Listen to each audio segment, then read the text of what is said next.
Hey there, welcome back. Head to Heart Daily Devotion, week 5, day 2. Getting through this thing. It's a Monday, so I hope you're doing okay. We got a great reading today. One of the more famous miracles of Jesus, and no spoilers here. Let's just start reading chapter 9, 1 through 17. It's gonna be a good one today.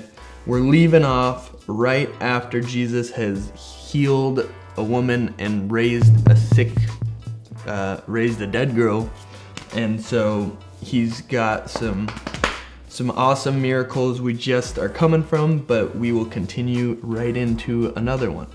But before that other miracle, there is a cool moment here where Jesus is sending out his disciples.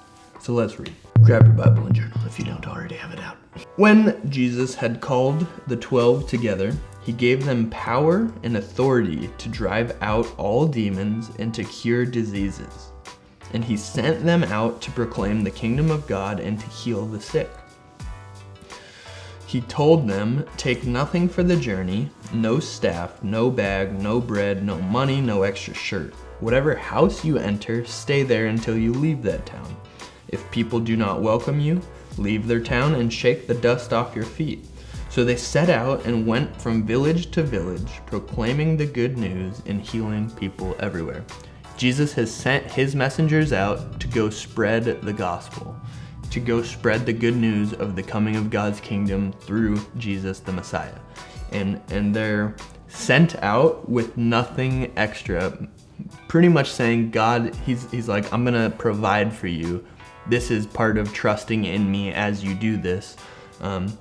I heard a great line once, and I don't even know where it's from, but God's people doing God's work will never lack God's resources. So if you're a person and you're walking through God's will for your life, he will be providing for you in some way or another.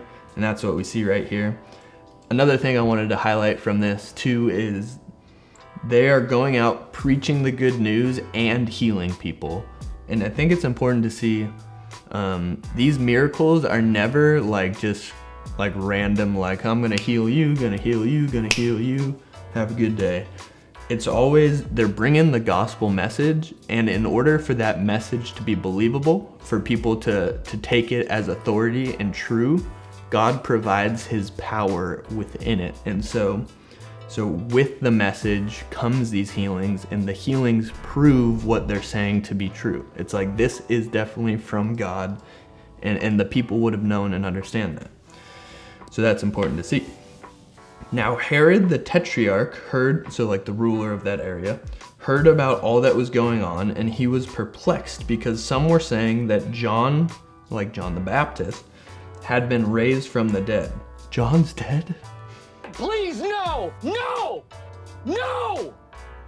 No! Others that Elijah had appeared, so some people are saying Elijah has appeared, and still others that one of the prophets of long ago has come back to life.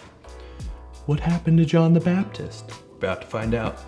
But Herod said, "I beheaded John, who then is this I hear such things about?" And he tried to see him. So Herod, we find out, killed John the Baptist.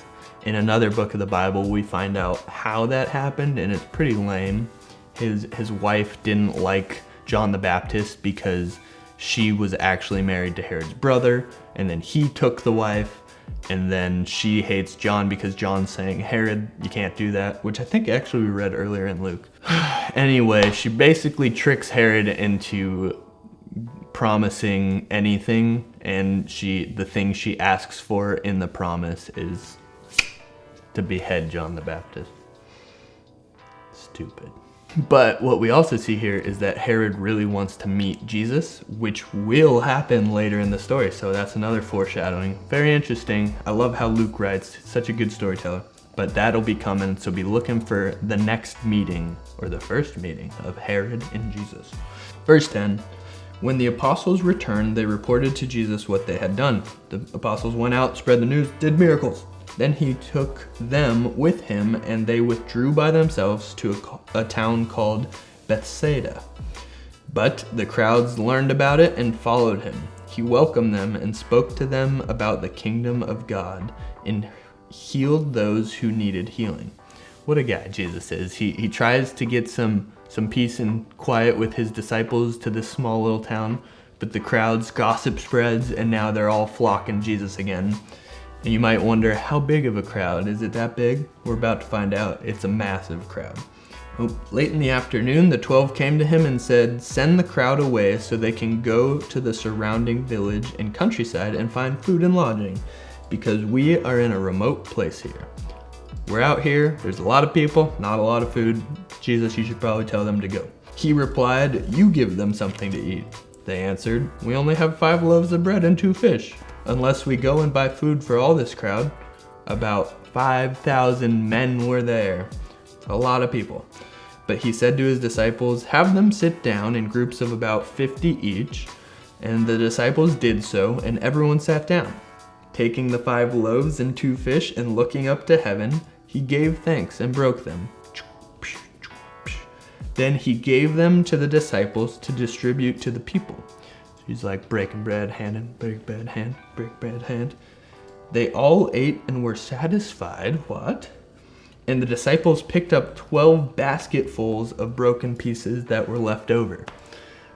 So somehow Jesus multiplies the bread and fish so that 5,000 people can be fed from what started with 5 loaves and 2 fish. So we see once again that God provides for his people, for his followers. Jesus provides, and it's just such a cool miracle.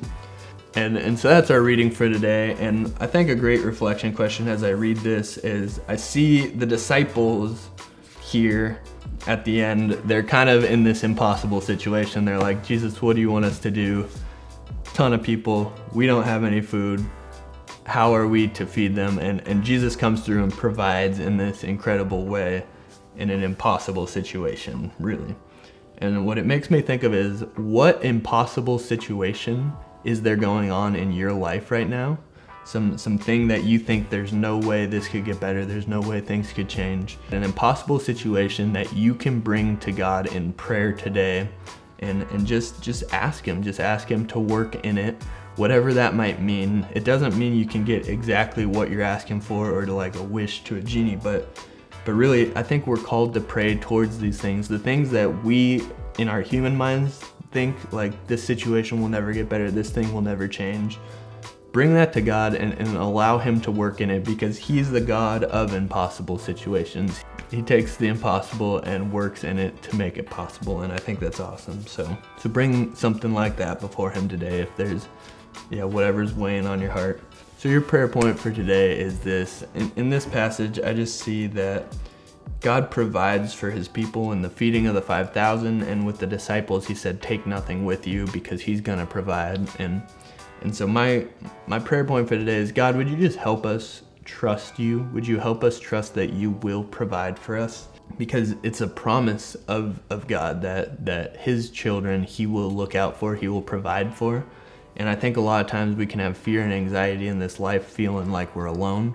But God, would you just help us trust you in this, that you will provide, you will guide, you will lead us in this life, and that we can give over all our fears and start having faith in you. Replace that fear with faith.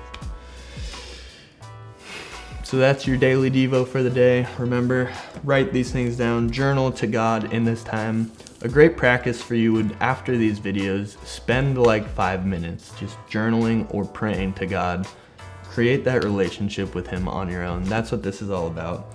Making a relationship with God, learning about him, and not just learning to know more about God, but learning to know him personally. And that happens when you begin to live out his word. You begin to build that relationship. So do it, live this out. Have a good day. See you tomorrow. Be sure to tune in.